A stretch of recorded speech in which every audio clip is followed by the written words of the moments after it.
하나님 아버지 참으로 감사를 드립니다. 아멘. 우리 주님의 은혜와 평강이 우리 가운데 함께하기를 빕니다. 아멘. 한 해의 또 다른 절반이 다시 지난주에 시작이 되었습니다. 그동안 하나님의 백성답게 부활의 주님을 믿는 믿음의 사람답게 종말론적 비전을 품은 성도답게 살았는지를 돌아볼 때 저는 부끄럽기만 합니다. 매 순간 충실하게 지내려고 애쓰기는 했지만 지난 반면을 돌아볼 때 떠오르는 단어는 엄분덤분입니다. 활기차게 살았다기보다는 시간에 덩 떠밀리며 살았던 나날입니다. 7월이면 상황이 좋아질 거라는 우리의 낙관론을 비웃기라도 하듯 코로나 확진자가 급증하고 있습니다. 또 다른 어둠이 스멀스멀 우리 가운데 기어들어오고 있습니다. 살얼음판 위를 걷듯 조심조심 해야 하겠습니다. 오늘 본문은 엘가나와 한나를 부모를 둔 마지막 사사인 사무엘 시대를 통해서 이 어려운 때를 어떻게 살아야 하는지를 우리에게 지혜를 주었으면 참 좋겠습니다. 블레셋 사람들이 해안에서 내려오는 그 세력을 확장하고 있기 때문에 이스라엘 지파들은 블레셋이 너무나 부담스럽고 우리 이스라엘 백성들에게는 큰 유혹의 존재가 되었습니다. 이러한 상황에서 새 정치 질서 즉 왕정에 대한 요구가 더 높아졌습니다. 강력한 중앙 집권 기분 왕정으로서만이 이 블레셋의 공격에 대항할 수 있고 또 저항할 수 있고 이스라엘 나라는 독립적인 존재를 확보할 수 있다고 생각하였습니다. 이러한 새 체제 도입에 대해서 우리에게 알려주는 책이 사무엘상입니다. 사무엘상 4장은 이스라엘이 블레셋과의 전투에서 이스라엘 백성들이 3만 명이 죽습니다. 병사들이 하나님의 언약궤가 빼앗기고 엘리 제사장 두 아들 홈리 비느하스가 죽고 두 아들의 죽음으로 인한 충격으로 제사장 아버지 엘리도 의자의 뒤로 넘어져 문 곁에서 목이 부러져 죽게 됩니다. 이어서 오늘 본문 5장은 4장에 나오는 사건에 대한 후편입니다.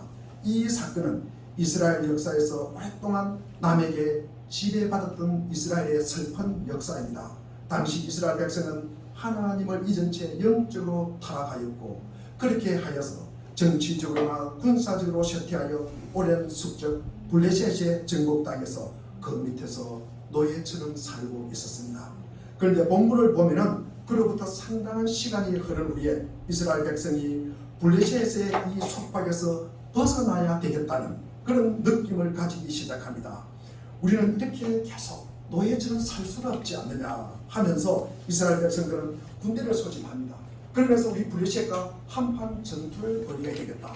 그 결과는 무엇이었습니까? 패배였습니다. 그들은 그 패배의 원인을 규명하고자 군사회의를 하게 되었습니다. 그 사람들이 모여서 누군가가 이런 제안을 합니다.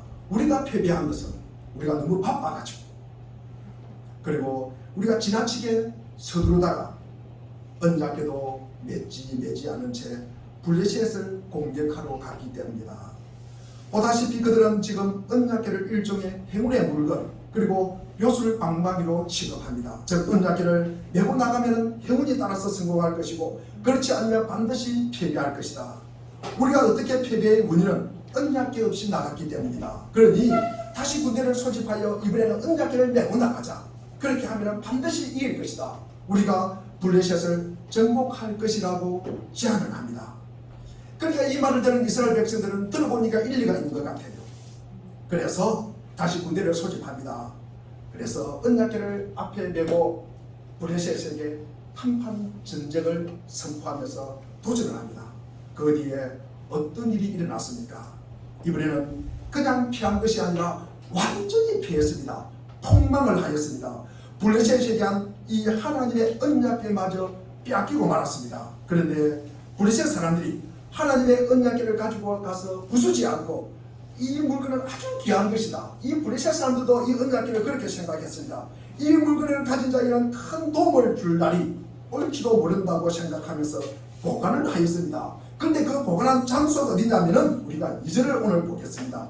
2절을 같이 읽겠습니다. 시작.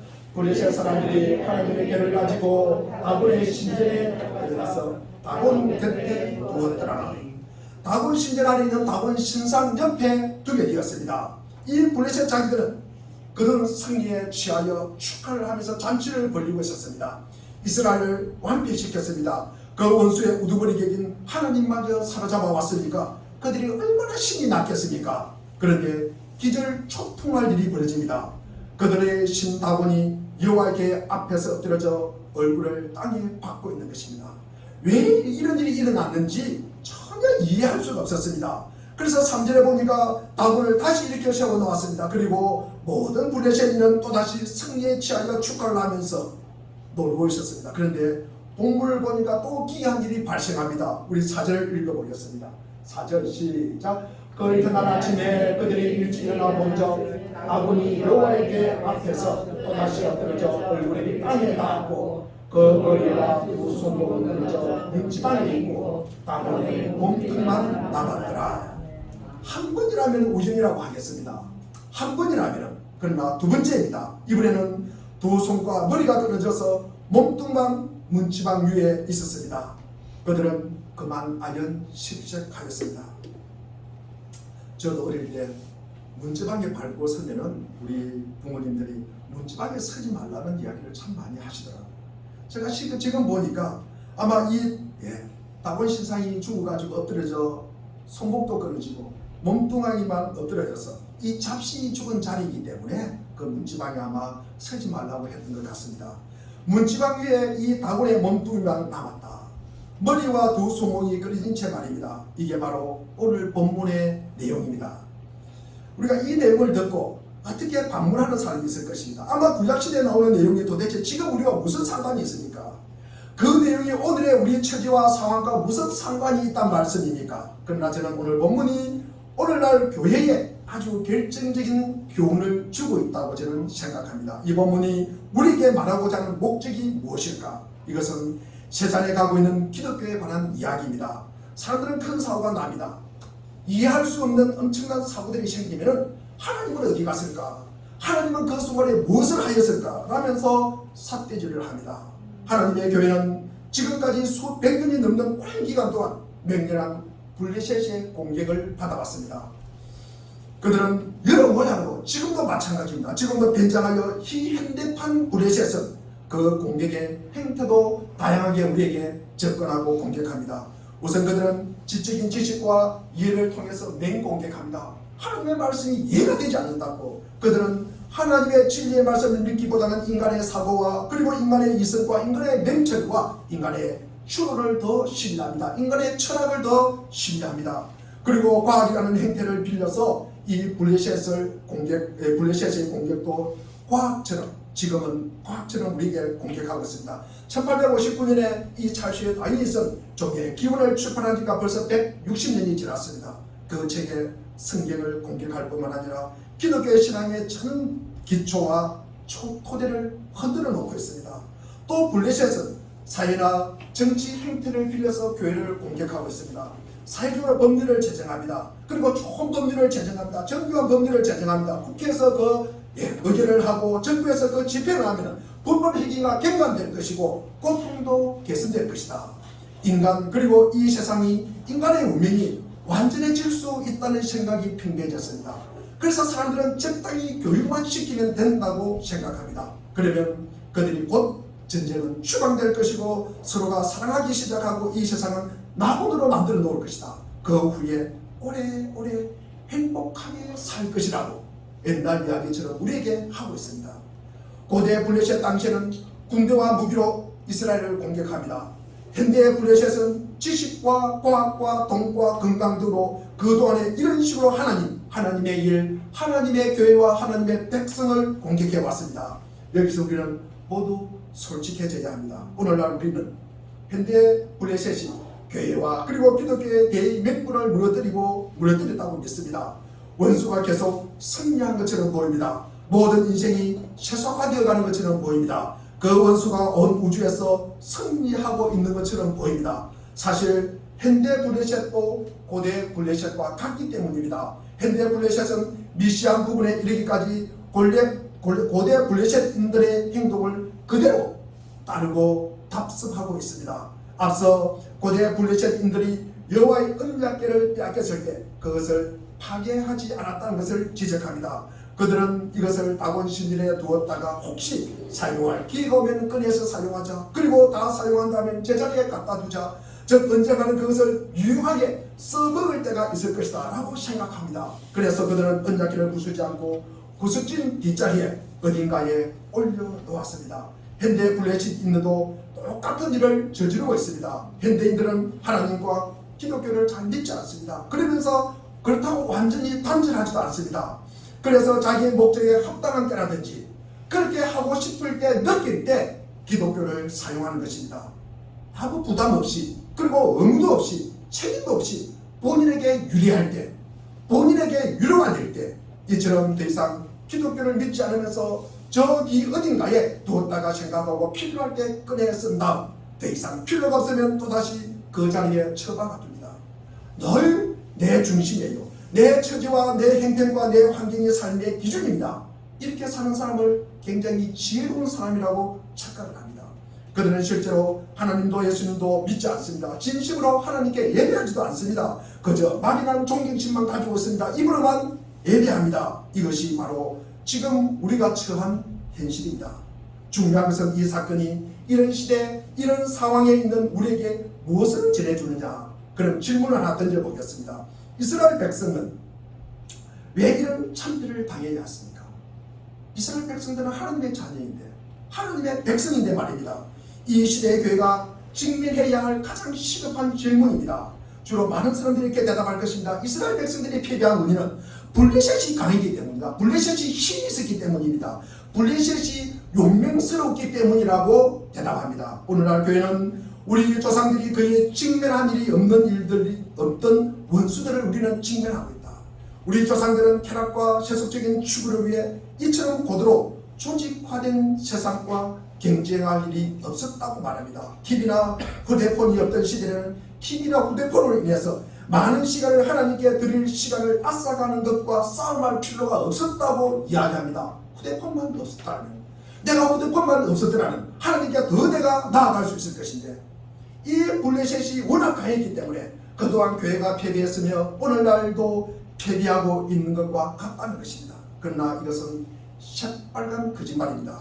구약시대에 이스라엘 백성이 패배한 이유는 그것이 아닙니다. 마찬가지로 오늘날 우리가 패한 것도 그런 이유가 아니기 때문입니다. 오늘 본문에서 이스라엘 백성의 이야기를 읽어보십시오. 그들의 패한 이유는 절대로 원수가 강했기 때문이 아니라 이스라엘 백성이 내적으로 약했기 때문이라는 사실을 발견하게 될 것입니다.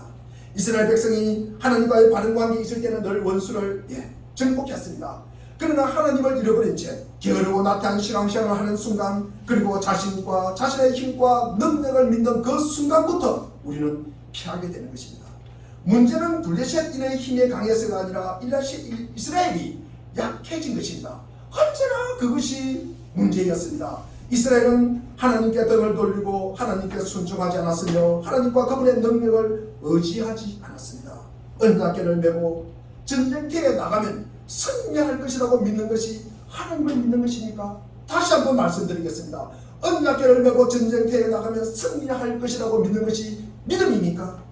그들은 하나님의 백성이며 하나님 없이는 아무것도 할 수 없다는 사실을 보여주고 가르치기 위해서 그대로 내어버려 두은 것입니다. 오늘날도 마찬가지입니다. 바로 그것이야말로 오늘날 교회를 그대로 설명해 주고 있습니다. 그런데도 참 예석하게도 교회의 거의 모든 영역에서 이 사실을 깨닫지 못하고 있습니다. 그들은 지금과 같은 상황에 처한 이유가 이 세상의 상태와 형편과 환경 때문이라고 이야기합니다. 자기들이 실패한 이유는 휴대폰과 그리고 전염병 때문에, 그리고 텔레비전과 같은 것 때문에 내가 교회 가지 못하노라, 사람들을 하나님 집에서 멀리 떨어지게 있게 만들기 때문이라고 생각을 합니다. 세상은 지금까지 항상 교회를 대적해 왔습니다. 사람들은 늘 자신을 즐겁게 할 수단과 방편을 찾아 헤매고 있습니다. 눈을 벌겋게 들고 내가 어떻게 하면 즐겁고 내가 어떻게 하면 기쁘게 살아갈까, 하나님의 집에 찾지 않기 위해서 하나님의 집에 참석하지 않는 이유를 끊임없이 그것도 간절히 찾아왔습니다. 물론 그 쾌락과 오락의 행태는 시대마다 다르지만 하나님을 향한 자녀인의 증오심은 변하지 않았습니다. 이 세상은 조금도 달라지지 않았습니다. 세상은 항상 우리를 대적하고 있습니다. 그렇다면 무엇이 달라졌을까? 달라진 것은 교회 안에 있습니다. 교회가 지금처럼 약하고 힘이 없는 이유는 옛날 이스라엘 백성이 범한 잘못을 되풀이하고 반복하고 답습하고 있다는 것입니다. 우리는 우리의 자신과 우리의 능력과 힘, 우리의 맹체를 의지해 왔습니다. 아담 이래로 인간의 반복되는 행위는 계속되고 있습니다. 그리고 하나님은 우리에게 지극히 중요한 이 교훈을 가르쳐 주시기 위해서 우리 마음대로 하도록 내버려 두신 것입니다. 우리는 그것도 모르고 하나님이 없다고 소리치고 있습니다. 교회는 자신이 하나님의 교회라는 사실, 하나님 없이는 아무것도 할 수 없는 존재라는 사실을 망각해 왔습니다. 또 학문과 지식과 명철과 조직을 믿습니다. 그래서 시스템을 믿습니다. 그래서 많은 기관과 단체를 만들었습니다. 교회는 혼자 힘으로는 영원히 사라지지 않고 살 수 있다고 믿었습니다. 전적으로 하나님께 의존하고 있는 존재라는 사실을 잊었습니다. 따라서 교회가 지금과 같은 상태에 빠지게 된 것은 하나님이 우리에게 이같이 중요한 교훈을 가르쳐 주시는 것이라고 설명할 수밖에 없습니다. 하나님은 지금 우리에게 돌아오라고 부르고 계십니다. 하나님의 능력을 믿으라고 말씀합니다. 믿음은 모든 능력의 근원이 하나님에게서부터 나온다는 사실을 알고 깨달는 것입니다. 우리가 자기 의존을 버리고 자신의 힘과 능력의 한계를 깨닫고 회개하는 마음으로 하나님 앞에 무릎 꿇고 그분의 힘과 성령의 능력을 구할 때까지 이러한 세태기는 계속될 것입니다. 그때까지 우리의 상태가 더욱 나빠질 것입니다. 자신이 누구인지 잊어버리고 하나님만 의존하게 되어 있는 이 존재라는 사실을 망각한 채 말입니다. 어리석게도 자신의 능력과 용맹을 믿을 때 하나님의 교회는 언제나 그 힘을 잃고 패배해 왔습니다. 이것이 바로 오늘 본문이 우리에게 주는 교훈입니다. 그럼 간단하게 제가 질문을 해보겠습니다. 하나님 이 교회의 역사상 오늘 본문과 같은 일이 생길 때마다 하나님은 무슨 일을 행하셨을까? 이스라엘 백성들이 전쟁에서 피합니다. 그리고 죽임을 당합니다. 포로로 잡혀갑니다. 고난을 당할 때 하나님은 도대체 어디에서 무엇을 하고 계셨을까? 우선 이럴 때 하나님은 가장 먼저 우리가 계획하고 우리가 결정한 것 속으로 들어오셔서 그것들을 뒤죽박죽으로 만들어 놓으셨다는 것입니다. 본문에서 브레셋인들을 보십시오. 그들은 적인 이스라엘을 정복했습니다. 이스라엘 군대를 완파시켰을 뿐만 아니라 그들이 갖고 있는 언약궤를 빼앗겼습니다. 이제 브레셋의 완전한 세상이 되었습니다.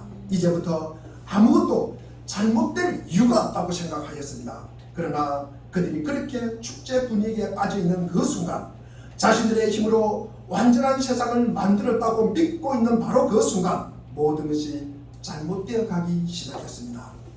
다본 신전에 들어가 보니 다본이 바닥에 엎드려져 있었습니다. 몹시 당황했습니다. 뭔가 잘못되었노라. 무엇이 사고이지? 다본을 집어 다시 제자리에 세워둡니다. 그리고 괜찮아, 계속 임무나 수행해야지. 그리고 다본이 또 엎드려집니다. 마침내 몸뚱만 안고 다 망가져버립니다. 여러분도 지금까지 금세기 역사를 이런 식으로 보지 않았습니까? 19세기 말부터 지금까지도 세상은 자신감과 낙관주의가 팽배해 있습니다.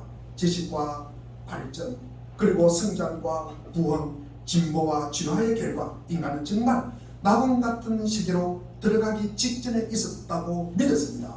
20세기, 21세기 인류 역사상 가장 위대한 시기라고, 그리고 위대한 시기가 될 것이라고 믿었습니다. 이제 인간은 싸움이 벌어지지 않을 만큼 똑똑하기 때문이라고 말합니다. 전쟁은 곧 추방될 것이다. 온 시기는 평화시대를 구가해야 될 것이라고 믿었습니다.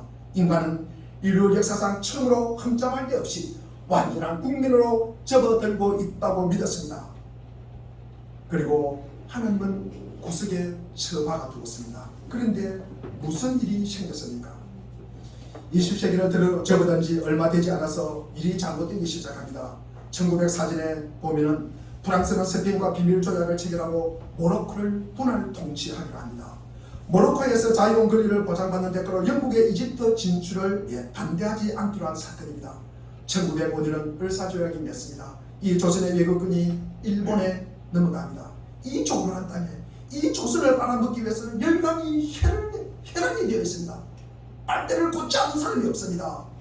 1910년에 한일 합방이 이루어집니다. 1912년에 타이타닉호, 과학의 결정체라고 하는 타이타닉호가 북대서양 바다에 1514명이 흘러가는 얼음 조각에 부딪혀서 수장되는 사건이 생깁니다. 1914년에는 8월에 세계대전 1차 대전이 벌어집니다.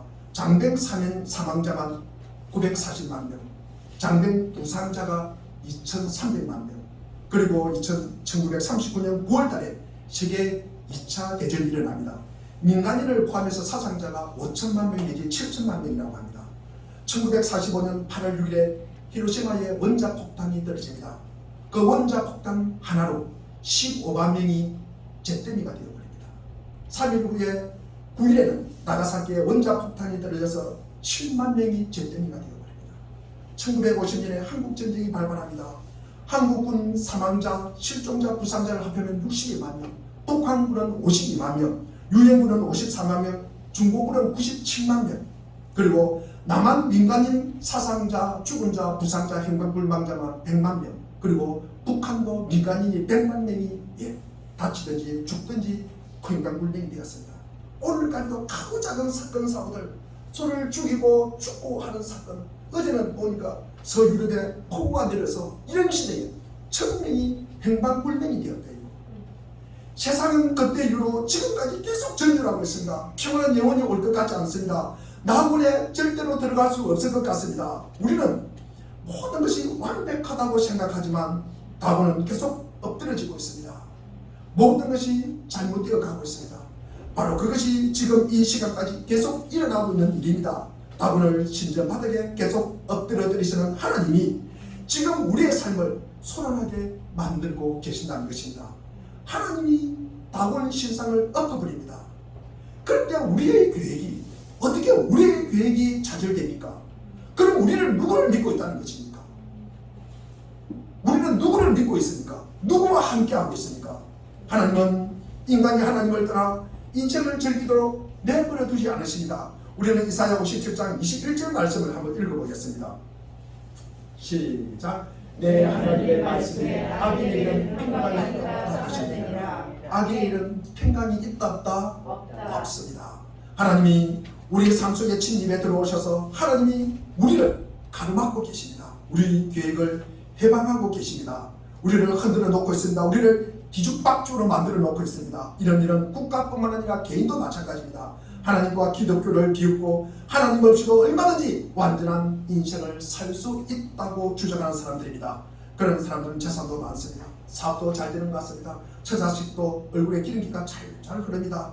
아주 행복하게 살고 있는 모습도 보입니다. 정말 완벽하게 보입니다. 갑자기 그의 모든 계획과 상황이 뒤집어지기 시작합니다. 금요 예배 때 저희들이 에스겔을 전하고 있습니다. 에스겔을 보니까 이 두로와 애굽의 이 이방 국가를 심판하는 내용이 계속 나옵니다. 계속 하시는 말씀이 무엇입니까? 그들이 나를 여호와인 줄로 알리라. 그들이 나를 여호와인 줄로 알리라. 심판을 하시면서 하시는 말씀이 그들이 나를 여호와인 줄로 알리라. 두 번째로 하나님께서 이러한 때 하시는 두 번째는 우리가 섬기는 신들을 굴욕당하게 하신다는 것입니다. 그것이 바로 하나님이 다곤 신전에서 하신 일입니다. 당시 블레셋 신은 다곤입니다. 그들은 다곤을 숭배하였습니다. 그런데 패배에서 사로잡힌 이스라엘의 하나님이 다곤을 굴욕당하게 만들더니 마침내 부셔버립니다. 사실 우리가 금시기에 볼 수 있는 모든 것은 하나님이 우리 신들을 굴욕당하게 하신다는 것입니다. 그럼 하나님이 지금까지 무엇을 행하셨고 또 행하고 계십니까? 우리는 그동안 어떤 신들을 숭배하고 계셨습니까? 우선 교육의 신입니다. 공부의 신입니다. 공부만 잘하면 된다. 물론 저도 교육의 힘을 믿습니다. 그로 인해 하나님께 감사를 드립니다. 이 세상에 태어나는 어린이들 모두 교육을 받아야 할 권리가 있다고 생각을 합니다. 그렇다고 해서 교육을 신격화해서는 안 된다는 말씀입니다. 그런데 인류는 이 지식과 공부와 교육을 신으로 만들어 놓았습니다. 그 결과가 무엇입니까? 청소년 범죄는 점점 늘어납니다. 더 잔인합니다. 지금 시대는 어느 때보다도 많이 배우는 시대입니다. 공부를 중요시합니다. 교육을 엄청나게 중요합니다. 그런데도 배우면 배울수록 더 지능적입니다. 더 잔인하게 변해갑니다. 결국 이전 어느 시대보다도 훌륭한 교육을 받는 우리 시대 아이들이 어떤 의미에서 이전의 어떤 때보다도 더 큰 문제거리로 변하고 있습니다. 어린아이들의 문제가 점점 낮아지고 있습니다. 옛날에는 14세 기준으로 했습니다. 그런데 그 이하 애들이 삶을 죽이고 있습니다. 교육은 그 문제를 해결할 수가 없습니다. 알코올 중독, 여러분 부도덕, 부정, 별거, 이혼, 괴롭 이 문제 해결할 수 있으니까 교육이 인생에서 신성하게 여기는 것들이 자꾸가 무너지고 있습니다. 없어지고 있습니다. 이것이 해파되고 있습니다. 마찬가지로 인간은 정치학이라는 실험이 있습니다. 인간이 법률만 잘 만들면 인간의 능력을 믿고 법률을 잘 제정해서 정비하면 이 수단을 해서 모든 문제가 해결될 것이다. 모든 사람들이 안락한 수준으로 살아갈 것이다. 그런데 모든 정치와 모든 국제 그 밖에 모든 수고와 노력을 들이는데도 우리는 국가적 차원에서 뿐만 아니라 국제적 차원에서도 인류의 문제를 해결하지 못하고 있습니다. 과학이라는 신도 마찬가지입니다. 그동안 그렇게 많은 사람들이 숭배해온 과학의 신, 어떤 의미에서 오늘날 우리가 가장 큰 문제가 되고 있는 것입니다. 코로나가 발생한 원인이 무엇입니까? 여러분, 과학을 신봉한 결과입니다. 그러나 궁극적으로 인간이 지난 몇백 년 동안에 숨겨온 최후의 신은 무엇입니까? 따로 있습니다. 누구입니까? 자기 자신입니다. 인간은 그동안 자기 자신을 숭배해왔습니다. 하나님이 필요 없다고 말하는 것도 바로 이런 이유 때문입니다. 인간은 자기 행상을 만들어 놓고 그 앞에 절해왔습니다. 그래서 어떤 일이 일어났습니까? 이 시대는 우리에게 인간이 어떤 존재인지 그 실상을 보여주고 있습니다. 인간은 어떤 존재입니까? 나치 강제 수용소에서 유대인들이 600만 명이 갔어요. 그리고 굶어 죽습니다. 오늘날 러시아에 강제 수용소가 너무나 많이 있습니다. 죄 없는 특히 분열자들 원자폭탄을 틀어서 단순히 날려버리는 것이 인간입니다. 이게 인간이에요. 이미 결혼한 사람들의 그 삶과 그 가정 속으로 파고들어가 그 가정을 고의적으로 망가뜨려 놓는 자들이 누구입니까? 인간입니다. 인간. 남 잘 되는 거, 남 행복해 하는 거 너무나 배합하는 이런 시대에 우리는 살고 있습니다.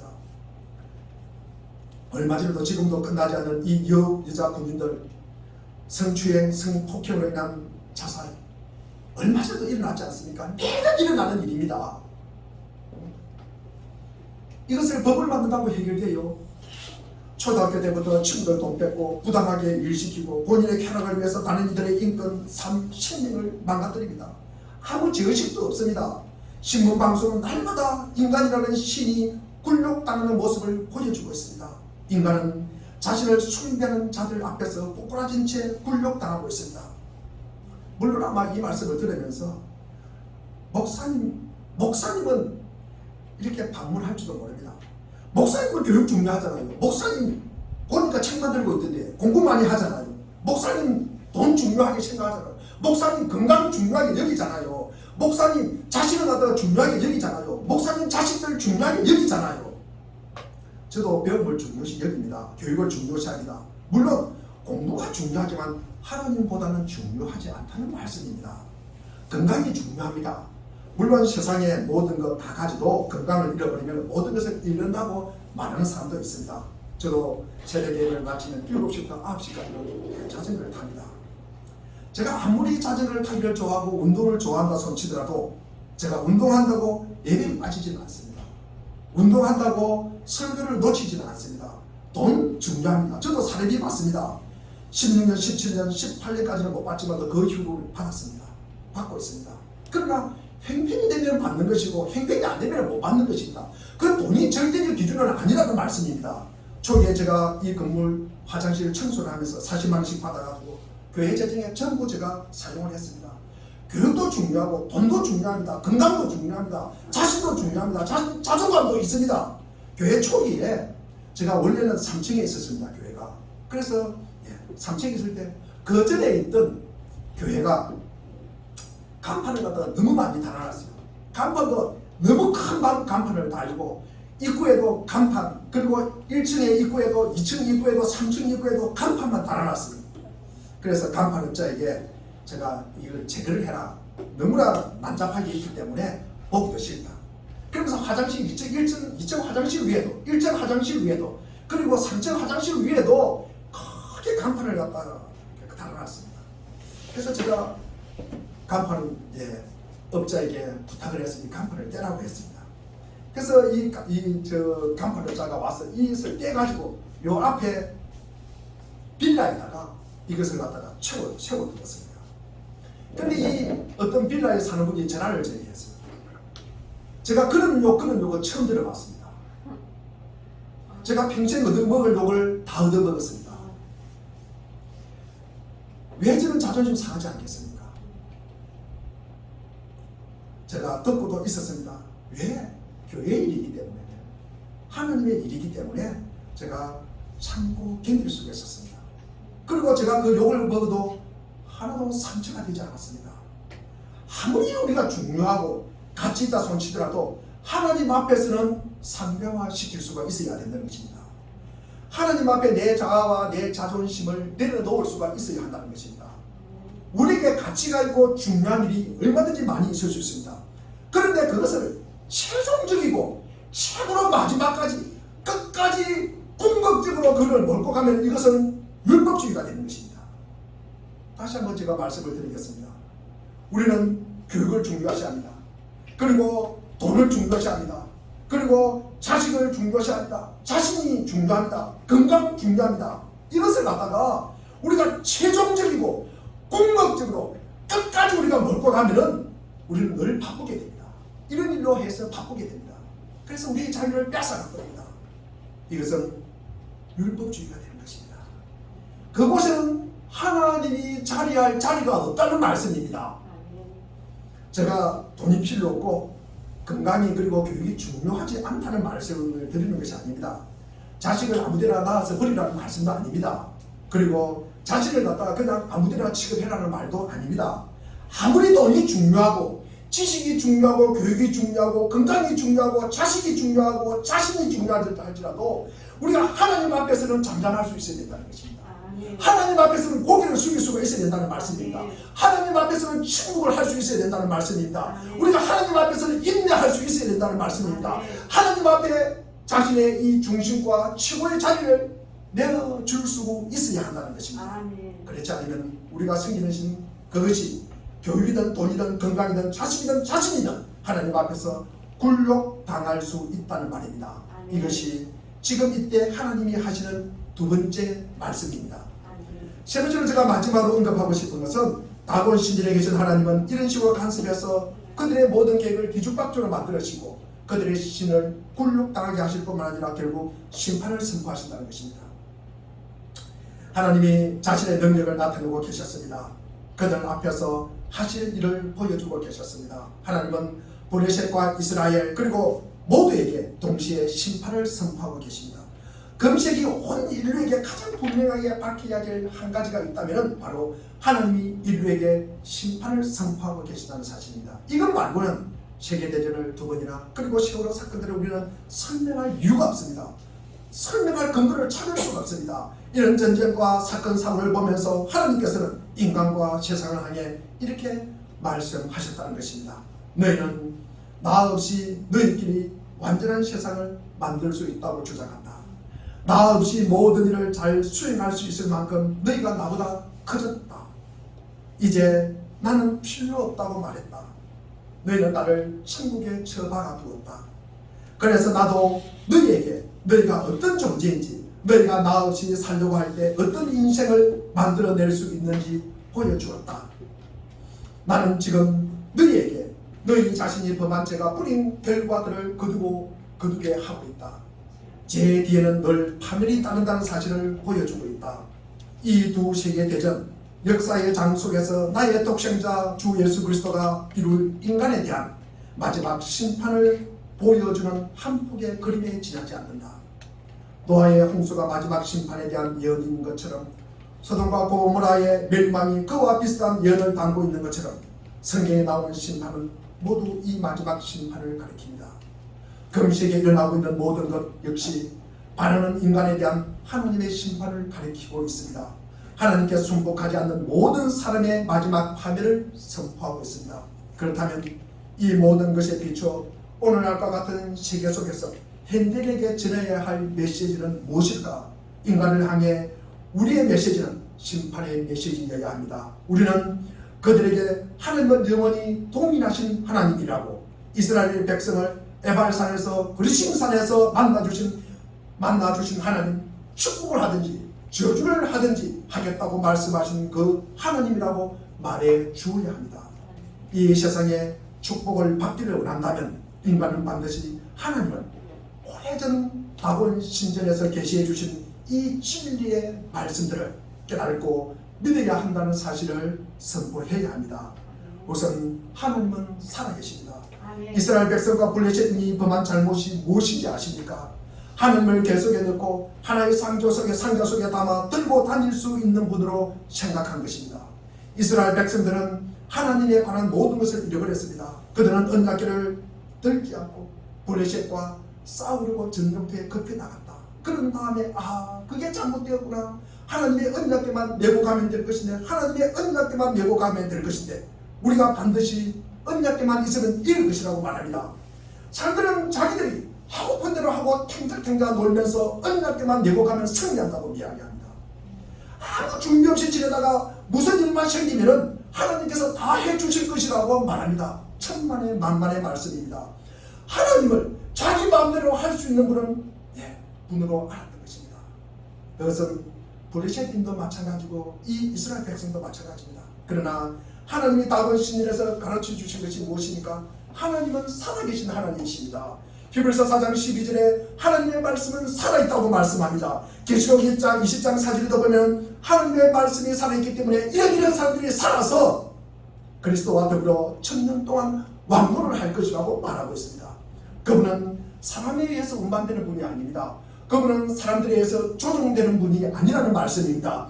우리의 뜻과는 상관없이 하나님 당신의 뜻대로 하시는 분입니다. 그렇게 할 능력이 있는 분이십니다.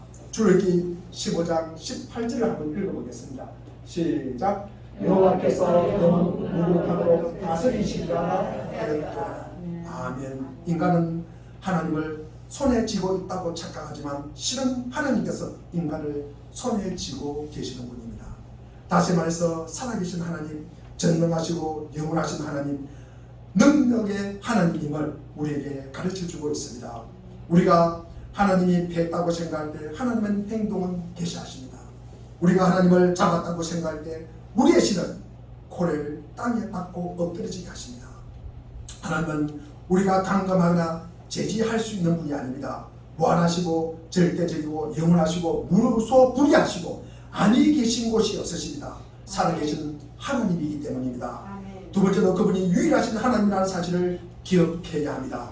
블레셋인은 하나님을 여러 신 중에 하나, 우리의 신 다곤과 비슷하니 다곤 옆에 세워두었습니다. 그러나 다곤의 신전에서 하나님은 그분만이 유일하신 하나님임을 증명하고 있습니다. 하나님은 절대 다곤이나 다른 신과 나란히 계시지 않을 것입니다. 하나님은 그곳을 혼자 모두 독차지하고 싶어 하십니다. 우리가 살아계신 하나님 옆에 다른 신을 갖다 두면 하나님은 그 신을 엎어버릴 것입니다. 박살내버릴 것입니다. 하나님은 유일하신 하나님이십니다. 하나님 옆에 갖다 놓는 신이 어떤 것인지 상관없습니다. 어쨌든 하나님은 그것을 용납하지 않으실 것입니다. 하나님은 너는 내 옆에 다른 신을 두지 말아라. 우리 출애굽기 20장 3절에 보니까 너는 내 앞에 다른 신을 섬기지 못한다. 우리가 다른 신을 만들면 하나님이 그것을 다 부셔버릴 것입니다. 우리가 우리의 국가, 우리의 인종, 우리의 국적, 우리의 민족성을 신경과 한다면 그건 역시 같은 운명에 취해질 것입니다. 혹시 삶에서 배우자를 신격화하면 하나님 옆에 나란히 두었다면 일이 잘못되어 가더라도 놀라지 마십시오. 남편이든 자식이든 지식이든 돈이든 건강이든 인생에서 하나님 아닌 다른 것을 하나님 옆에 나란히 세워두면 하나님이 그것을 파멸시킬 것입니다. 마태복음 22장 37절에 보니까 내 마음을 다하고 목숨을 다하고 뜻을 다하여 힘을 다하여 하나님을 사랑하는 우리를 부르셨습니다. 하나님은 우리 인생의 보좌에 앉으시기를 원하십니다. 요한복음 12장에 보니까 마리아가 예수의 발에 향유를 붓고 자신의 머리털을 그 발을 닦는 내용이 나옵니다. 가룟 유다가 이것을 보고 뭐라고 이야기합니까? 분개하여 화가 머리끝까지 나가지고 말합니다. 왜 이것을 낭비하느냐고, 왜 이것을 낭비하느냐고, 이 향유를 비싼 값에 팔아서 가난한 사람들에게 주면 얼마나 좋을 텐데, 가난한 사람들에게 주면 얼마나 좋을 텐데. 예수님께서 이것을 보시고 그들에게 말씀하십니다. 왜 이 여자를 괴롭히느냐? 왜 이 여자를 괴롭히느냐? 그는 내게 좋은 일을 하였다, 아름다운 일을 하였다고 하셨습니다. 우리는 가난한 자를 사랑하고 배려하고 아껴야 합니다. 그러나 주님 앞에 두시면 안 되는 것입니다. 주님 옆에 두어서도 안 된다는 말씀입니다. 하나님은 우리의 존재의 중심에 있고 싶어 합니다. 우리의 삶 가운데 있고 싶어 합니다. 우리의 전적인 충성을 원하십니다. 그러면 우리의 사랑을 그 누구보다도 그 무엇과도 공유하려고 하지 않습니다. 그러면 살아계신 하나님일 뿐만 아니라 유일하신 하나님이기 때문입니다. 그렇게 해서 하나님은 하나님이 지시한 방법대로 다가가야 한다는 사실을 가르쳐주고 있습니다. 구약에 보면 이스라엘 백성이나 블레셋인들이 잘못된 방식으로 하나님의 개를 메고 가야 하는데 들고 가다가 그리고 개를 손으로 잡았다가 고난당하거나 죽임을 당하는 장면을 목격합니다. 하나님이 정하신 방법대로 해야 하는 것입니다. 오늘날도 마찬가지입니다. 우리가 정말 하나님의 충고를 받고 그분을 알고 싶다면 하나님이 정하신 방법대로 그분께 나아가야 하는 것입니다. 하나님께 나아가야 하는 길은 오직 한 길밖에 없습니다. 요한복음 14장 6절에 보니까 내가 길이요 진리요 생명이 나로 말미암지 않고는 아버지께로 올 자가 없느니라고 말씀하신 주 예수 그리스도를 통해서 우리는 하나님께 나아갈 수가 있습니다. 만일 가운데 가장 거룩하신 분으로 들어갈 수 있는 길은 오직 한 길, 십자가의 길, 예수님의 보혈을 통해서 우리 자신은 무력하고 소망이 없으며 추천할 만한 것이 하나도 없는 지옥의 뜻에 마땅한 죄인이라는 것, 우리 죄를 위하여 죽으셨다가 우리의 신을 위해 다시 살아나신 그분의 독생자만을 앞세우고 간청하는 자로서 모든 것이 부족한 자로서 하나님께 나아가야 할 죄인이라는 사실을 깨닫는 것 말고는 우리가 하나님께 나아가는 길, 하나님의 축복을 받을 수 있는 길이 전혀 없다는 말씀입니다. 하나님이 이 영광스러운 메시지를 바로 우리에게 맡겼습니다. 우리 하나님은 퇴진하지 않으십니다. 그분은 여전히 보좌 위에 계십니다. 그분이 친히 원수들을 모두 멸망시킬 것입니다. 우리는 우리 자신을 위해서 이 중간 교훈을 배워야 합니다. 우리가 개인의 삶이나 교회에서 축복받고 싶다면 자기 자신을 의지해서는 안 됩니다. 우리의 지식과 명철, 우리의 논쟁, 우리의 기관을 믿으면 안 됩니다. 대신에 우리의 무력함을 깨닫고 하나님께 나아가 그분의 성령으로 충만해져야 합니다. 성령으로 충만해져야만 비로소 현진으로 만나 그 메시지를 전하고 도전해서 그들이 자신을 죄를 깨닫고 회개하고 통회하여 홀로 구원하실 수 있는 우리 주 예수 그리스도께 돌아서게 할 수 있다는 말씀입니다. 이제는 겸허히 하나님의 뜻을 받들 때입니다. 풍요로움과 권력과 인기의 유혹을 뿌리치고 기어이 하나님의 마음에 접속하려고 했을 때 우리의 영혼은 거룩함에 이르게 됩니다. 어려운 시절이지만 그렇게 더욱 인내와 믿음이 필요합니다. 주님의 은총으로 우리의 삶의 거룩함의 열매를 날마다 맺어가는 귀한 역사가 우리에게 있기를 바랍니다. 기도하겠습니다.